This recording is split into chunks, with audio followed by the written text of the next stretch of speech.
this video, we'll be removing the luggage racks and the roof lining. We removed one of the luggage racks after we'd done the chairs because at that point we didn't know where we were going to put the chairs to keep them in good condition.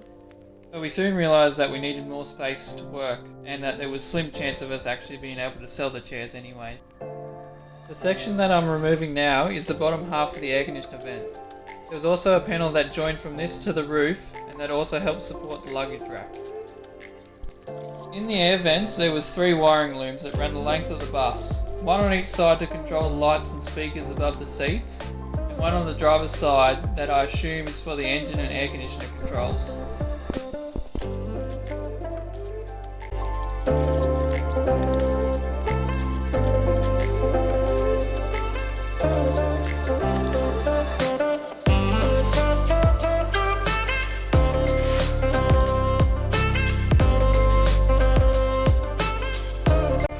The luggage rack had 6 Tech screws that screwed into every rib of the bus, and then 2 bolts with nuts that screwed through the air vent.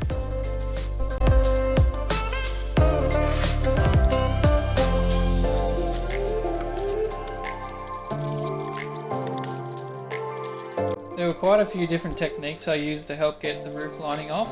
For starters, I had to drill out all of the pop rivets, and then I would use the paint scraper attachment on my multi-tool to cut through all of the glue they used. Then most times I was able to use pry bars to pull the panel away.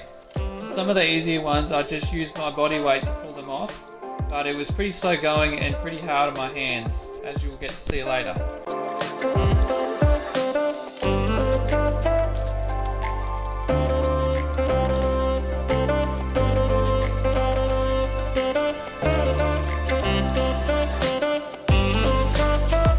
There was a thin layer of foam glued to the roof. There were so many times where I thought I found all of the pop rivets, but they just kept coming. I used the multi-tool again to peel off strips so I could see the pop rivets to drill them out.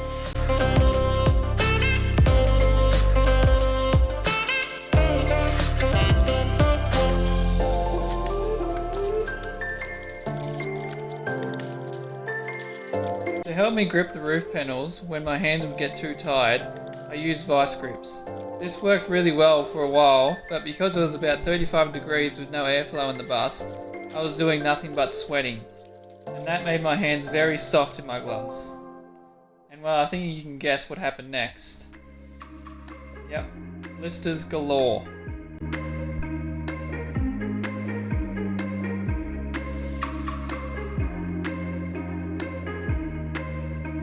By this point I'd had enough. But it was only Saturday, and given the state of my hands, I wasn't going to be doing much with them tomorrow. You'll probably notice how many breaks I start to take. I set my goal to finishing the roof up to the transition in height for the air conditioner.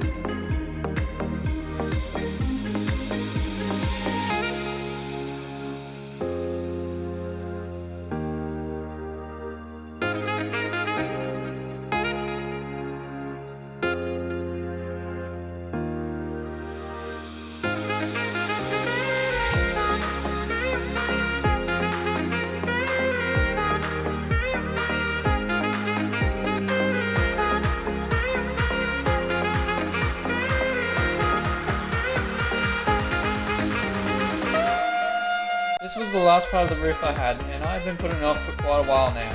You can see I've already lifted some of the floor, and I was about to start on the other side when I decided it would be much easier to do when I still had something to stand on. And well, I realised I'd been putting this section off for a reason. It took me so long to pull down because it was glued to an extra wide frame. This roof took me such a long time to do, especially in this back section around the frame for the air conditioner vents, because there was so much extra surface area I had to try and pull against. This part of the video is sped up to almost 40 times faster.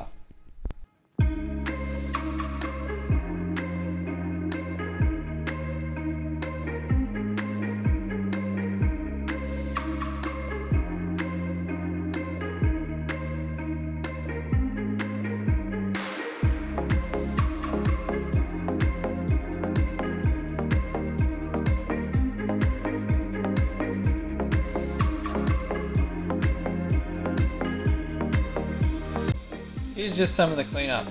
I would either cut or fold things into a good size to fit in the storage area underneath the bus, and in doing this I was able to fit both luggage racks and all of the roofing material under there. When it got full, I separated the alloy and steel and took it to the scrap yard. I had 140 kilograms of each, and I made a grand total of $56 and shed 280 kilos of weight.